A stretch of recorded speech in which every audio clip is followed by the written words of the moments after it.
There are events so strange, so deeply unsettling, that even science refuses to acknowledge them. Not because they lack evidence, but because they shatter everything we think we know about time, memory, and reality itself. From people who vanish without a trace to places that seem to rewrite history, these incidents suggest that reality might not be as stable as we believe. What if the world is glitching, and we're just now noticing the cracks? The vanishing train of Rova Junction. The town of Rova was a quiet, frost-bitten village nestled in a forgotten corner of northern Europe, surrounded by dense pine forests and pale rolling hills. It was the kind of place you passed through on the way to somewhere else, except that no one really did anymore. The railway line that once connected Rova to the larger cities had been shut down in 1957, after a series of landslides rendered the tracks unsafe and uneconomical to repair.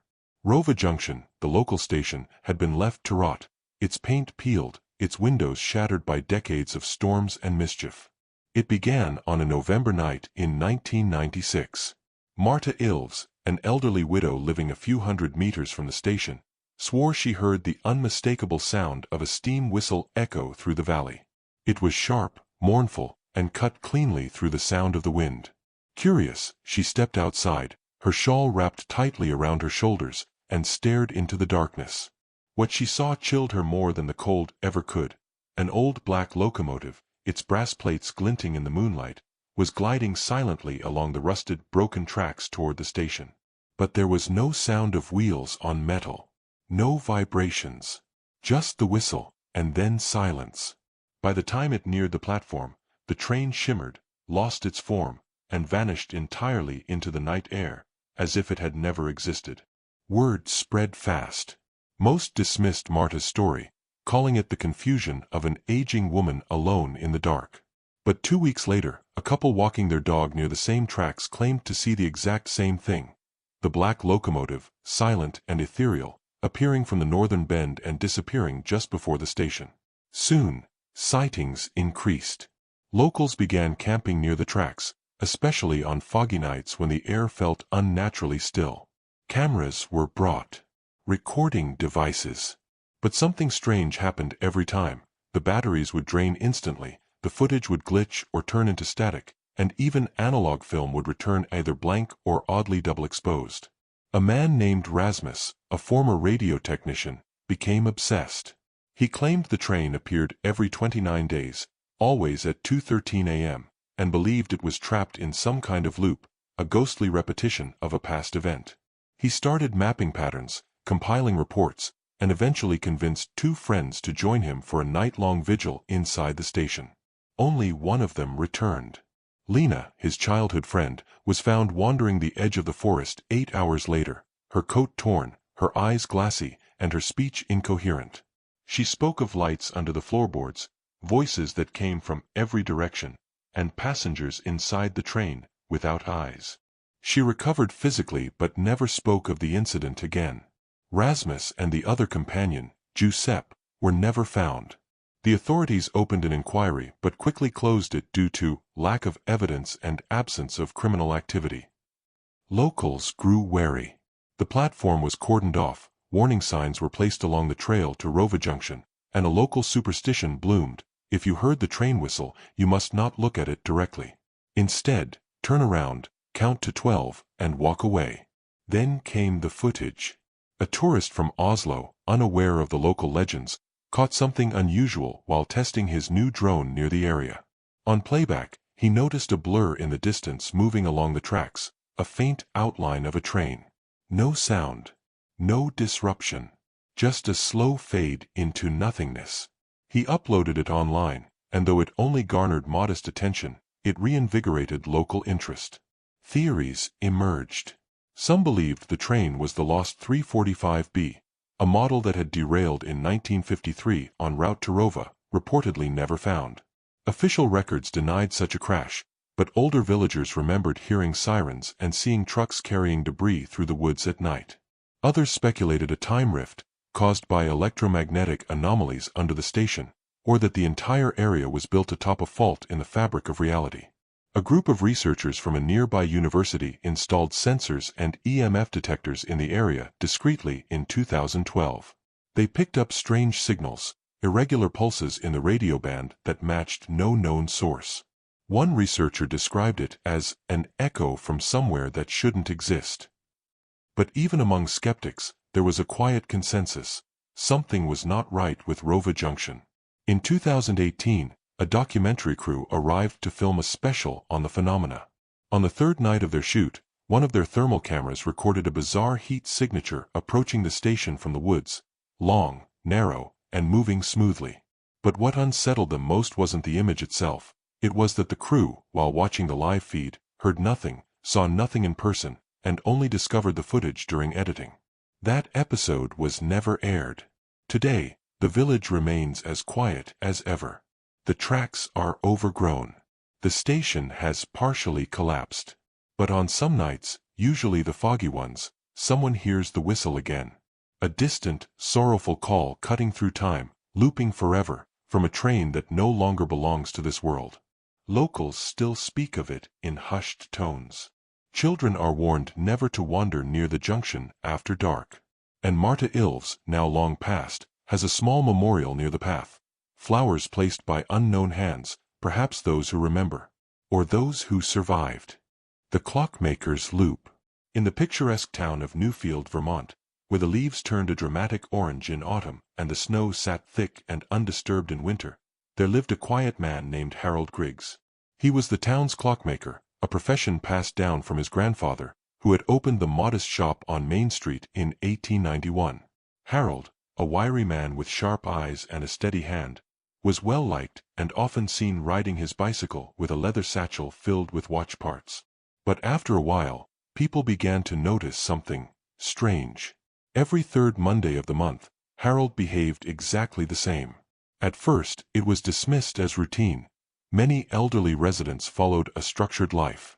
But it was the identical conversations, word-for-word jokes, the precise way he folded his paper napkin at lunch, and the identical clothes he wore, down to the small coffee stain on the right cuff of his sweater, that started raising eyebrows.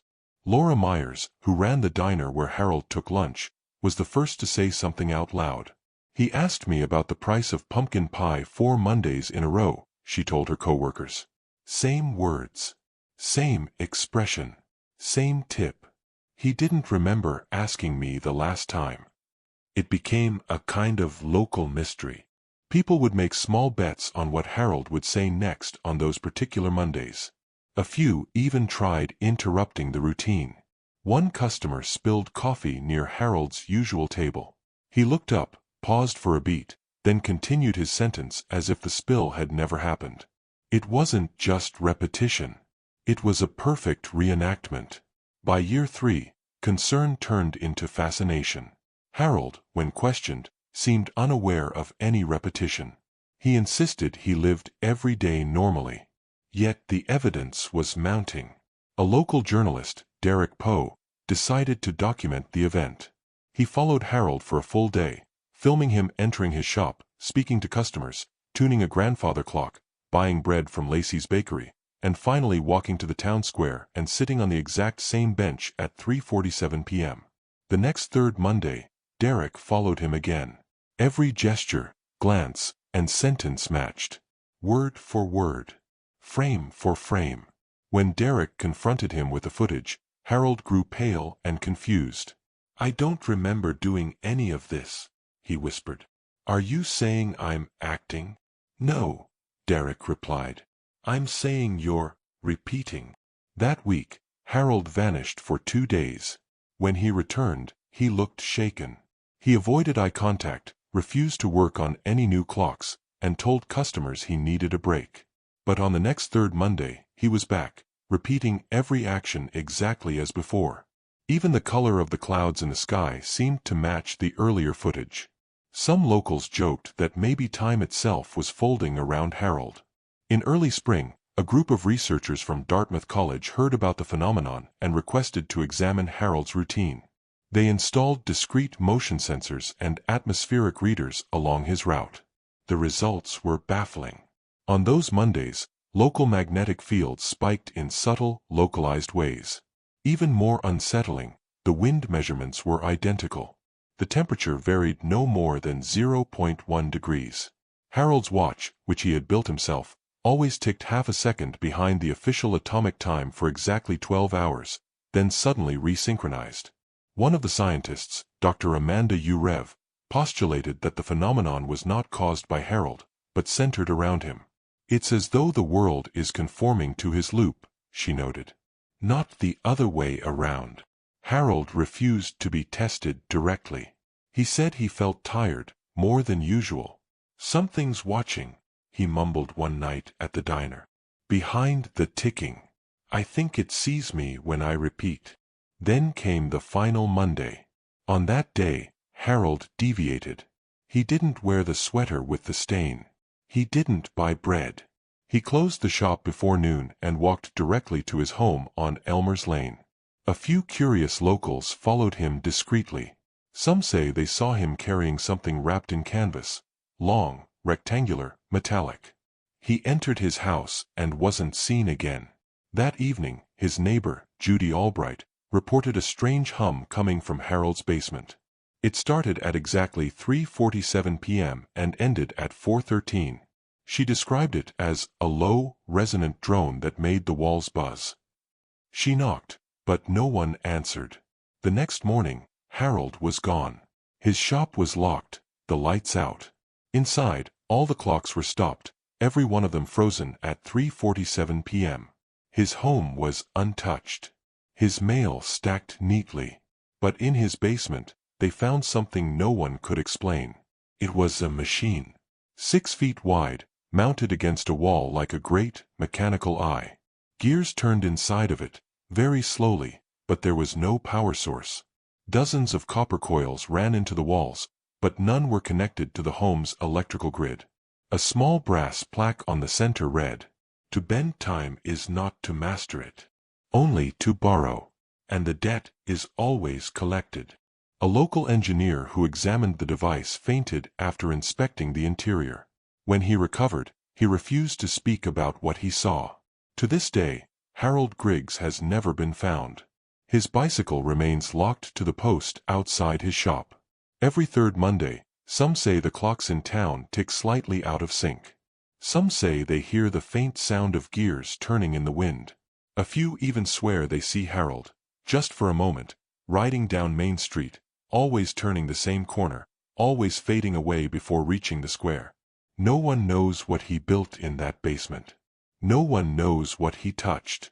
But every third Monday, time seems to hesitate. Just for a second. As if waiting. The children who spoke in numbers. In the rural outskirts of Baikunthpur, a dusty, sun-baked village in central India surrounded by forest and mines, life was quiet, predictable, and governed by the cycles of planting and prayer. Families lived in clusters of cement houses, often multi-generational, under one roof. It was in one such house, in the spring of 2009, that something deeply unsettling began. The Mishra family, quiet, modest people, had 3 children, Aryan, 9, Kavya, 7, and little Dev, 4. Bright, healthy kids who attended the local school and played barefoot in the lanes with the others. Their mother, Lata, was the first to notice the change. One morning, all 3 children refused to speak to her. At first, she assumed it was mischief. But when they did speak, they uttered only sequences of numbers. 630, 124, 49992. The numbers made no sense. The children were alert, conscious, and seemingly healthy. They would gesture and respond to questions, but always replied in numbers. Concerned, Lata and her husband Rajesh took them to the local doctor. Physical exams returned normal. The children weren't feverish, their vitals were fine, and they showed no signs of trauma. When asked basic questions, name, age, where they lived, they responded with more numeric strings. The doctor believed it might be psychological, a phase or shock. But neither parent could recall any event that might have triggered it. There had been no deaths, no accidents, no recent upheavals. The children hadn't watched anything strange or consumed anything unusual. The situation worsened. The children began speaking to one another in numbers, rapidly, fluently, as if it were a shared language. What's more, their sequences grew longer and more complex. Rajesh recorded one conversation, which included the repeated use of the number 1190411215, and another that ended in a crescendo of increasing figures, 1248163264128256. A professor from Raipur, Dr. Dinesh Banerjee, heard of the case and visited the village. A linguist and amateur codebreaker, he transcribed the numbers and ran them through every cipher and pattern detection method he knew.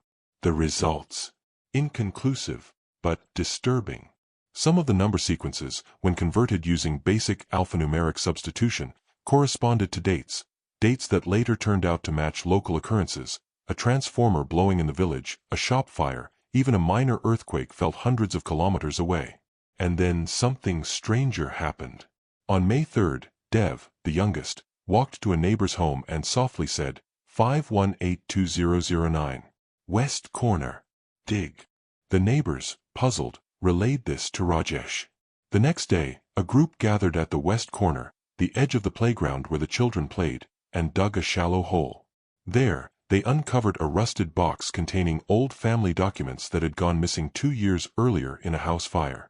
No one had mentioned them. No one remembered even what was in the box: birth certificates, faded photos, land deeds. The media picked up the story. A small camera crew arrived. News headlines dubbed them the Number Children. Speculators emerged, some calling it divine possession, others suggesting an alien signal, or a form of neurological telepathy. The Mishras were overwhelmed. They tried taking the children to a specialist clinic in Delhi, but the moment they left the village boundaries, the children fell into a silent, trance-like state. Once back, they resumed their numeric speech as if nothing had happened. Dr. Banerjee continued his research and noticed something odd. Every child's number sequences, over time, began repeating one particular string. 221491957. 221491957. This number did not match any event or code he could find. It appeared in conversations, during meals, even scrawled on walls in chalk by Aryan, who seemed to write it compulsively.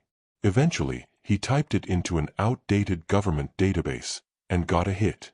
It was the registration number of a sealed government facility decommissioned in 1984, just 4 kilometers from the village.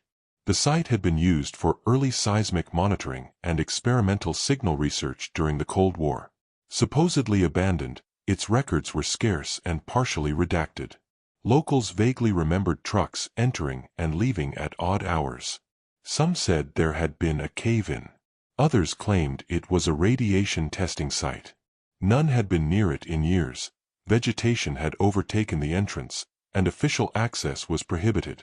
Driven by curiosity and desperation, Rajesh and Banerjee hiked to the old facility with the children one morning. The path was difficult, overgrown. Near the ruined entrance, the air felt dense, unnatural.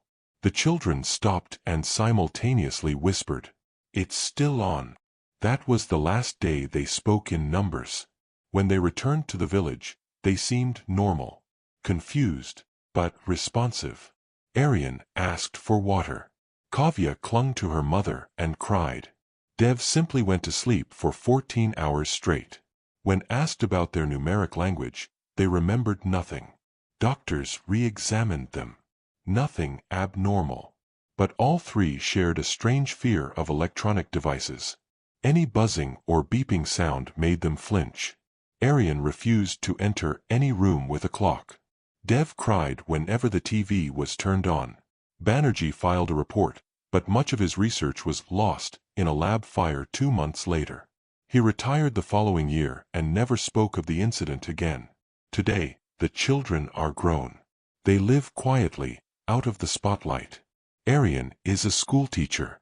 Kavya works in social services. Dev is reportedly working in logistics in another city. But when asked, they all avoid discussing that period. There's one final detail. Banerjee, before vanishing from public view, sent a letter to a colleague. In it, he wrote, "The numbers were not just language. They were warnings. They were trying to translate something the human brain doesn't want to remember." And at the bottom of the letter, he had written the same sequence 3 times. 221491957.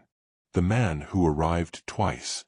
On a rainy October morning in 2015, at precisely 7:14 a.m., a man named Vincent Hale checked into the roadside Silver Pines Motel outside of Clayton, Wyoming. He arrived alone, soaked from the storm, and wore a navy blue suit with a small red lapel pin shaped like an hourglass. The receptionist, Paula, later described him as calm, polite, and somewhat formal, like a man who had just come from a funeral or an old courtroom. He gave no ID, claiming it had been lost during travel, but paid in cash, clean, crisp $50 bills. He signed the logbook with looping cursive, then asked one unusual question. "Has room 6 been cleaned recently?" It had. Room 6 was almost never used. It had faulty heating and a cracked window, but it was technically available. Vincent insisted on it, declining any offer to change rooms. Paula gave him the key. He thanked her and climbed the creaky stairs without a glance back. What happened next only made sense later. That same evening, at 7:14 p.m., exactly 12 hours after his check-in, a second Vincent Hale arrived. Same man, same clothes, same voice, same red hourglass pin. He walked in and approached the desk, politely requesting room 6. Paula blinked. "You already checked in this morning," she said. "Room 6, remember?" Vincent looked genuinely confused. "No," he replied after a long pause. "I just arrived." He even produced the same cash, same crisp bills, folded the same way, and signed the logbook again, in identical handwriting. Paula, unsettled, went to fetch the manager, Marvin. But when they returned, the man was gone. Room 6 was empty. The bed untouched. No sign of luggage or use. Except, the logbook still bore both signatures. One at 7:14 a.m. One at 7:14 p.m. Same name. Same signature. Same pen. The CCTV footage made it worse. At 7:14 a.m., the cameras showed Vincent walking in through the front door, speaking to Paula, and heading upstairs. 12 hours later, at 7:14 p.m., the exact same man entered again. Same gait, same gestures, without any trace of the first one having left. The footage from room 6 was missing. The camera above the door had simply glitched for the entire duration he was supposed to be inside. Just static. Police were called. They examined the room. No signs of forced entry or tampering. But under the mattress, they found a single sheet of typewritten paper. No fingerprints. No dust. It read, "If I arrive again, do not let me in. He is not me. But I am not sure I am either." The room was sealed. Vincent Hale was never found, neither the first nor the second. No matching identity appeared in any national database. The red hourglass pin was determined to be handmade, not sold anywhere commercially. The $50 bills were real, but all from a 2003 print batch long since removed from circulation. Serial numbers confirmed all bills were from the same bundle, one that had gone missing during a courier heist in Oregon in 2007. The motel gained brief online notoriety as the place with the two Vincents. Conspiracy theorists swarmed the area.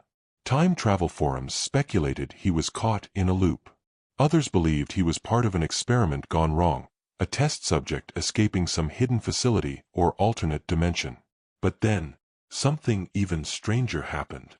Exactly 1 year later, at 7:14 a.m. on October 19, 2016, a man named Vincent Hale appeared at the motel. He looked older. Much older. His hair was grayer. His posture weaker. He wore the same suit, now frayed at the cuffs, and the same red hourglass pin, tarnished and faded. He walked with a limp. When Paula, still working there, saw him, she froze. He looked directly at her and said, "This time I won't go to room 6. He sat in the lobby for 7 minutes, silent. Then stood, handed Paula a worn envelope, and walked out into the rain. He was never seen again. Inside the envelope was a photograph, black and white, weathered, clearly old. It showed the motel as it looked in the 1960s. In the background stood a man with his back turned, walking toward room 6. He wore a navy suit and a red pin. On the back of the photo were 5 words, written in that same looping cursive. "I've already lost this fight." Authorities reopened the case. They examined the photo, dated it, even cross-checked guest records from the era. A man named Vincent Hale had indeed stayed there in 1967. No one remembered what happened to him. Today, room 6 is permanently sealed. The door is nailed shut. No one rents it. Staff don't discuss it. But every year, on October 19th at 7:14 a.m. and again at 7:14 p.m., the camera in the hallway glitches for exactly 2 minutes and 13 seconds. The static pattern forms a symbol for a brief moment, a shape resembling an hourglass tipped on its side. Paula still works the desk. She keeps the envelope in a drawer beneath the counter. And each year, she listens for the quiet footsteps on the stairwell, the gentle creak of a door that no longer opens, and the whisper of a man who may, or may not, still be trying to escape himself. The sky that remembered. In the northern reaches of Mongolia, where snow and silence stretch endlessly across the horizon, there exists a remote plateau called Ulan-Nur, Red Lake, though the lake itself dried up over a century ago. It's a place few venture to, where compasses stutter, GPS fails, and ancient nomadic legends whisper warnings about the sky that watches. In 2021, a small team of environmental researchers from Helsinki University traveled to Ulan-Nur to investigate strange climate anomalies. Satellite data had shown the region experienced inexplicable temperature spikes every 11 days, accompanied by electromagnetic disturbances.